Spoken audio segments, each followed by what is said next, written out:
7 days after leaving Egypt, the Jewish people found themselves at the Yam Suf, the Red Sea. It was called the Red Sea because as the sun set, it made a beautiful red hue over the water.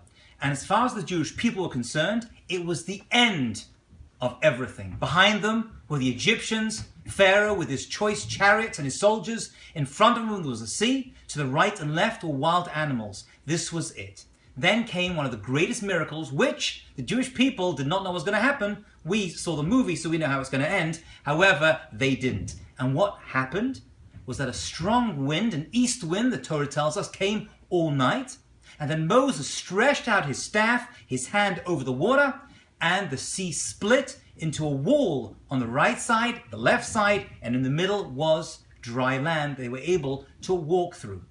Actually, there's another story that goes with this that most people are not aware of. And it's actually about a guy called Nachshon ben Amminadab. And he was the leader of the tribe of Judah. A prince is how they referred to him. And actually, he was the one who was the catalyst that actually split the water. The Midrash tells us that he walked into the water when he was told to travel in. And he was the first one in. And the water went up to his ankles. And he went further in, went up to his waist, he went even further, went up to his chest, and then up to his chin, and then it was about to go over his nose, and that would have been it. And then the water split. And actually he is credited with making the sea split on behalf of the people.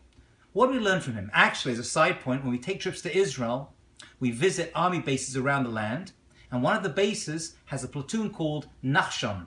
And I asked the guy working there why they had such a name, Nachshon, and he said, because we're the first ones in. And actually that is the secret to this entire story.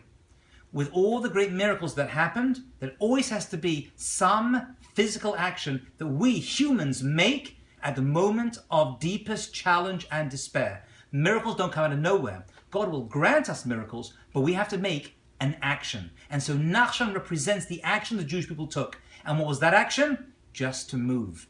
And that maybe is one of the secrets of life that most of us have forgotten. We sit back waiting for good things to happen to us, and really all God is waiting for is for us to take the first step. Shabbat Shalom.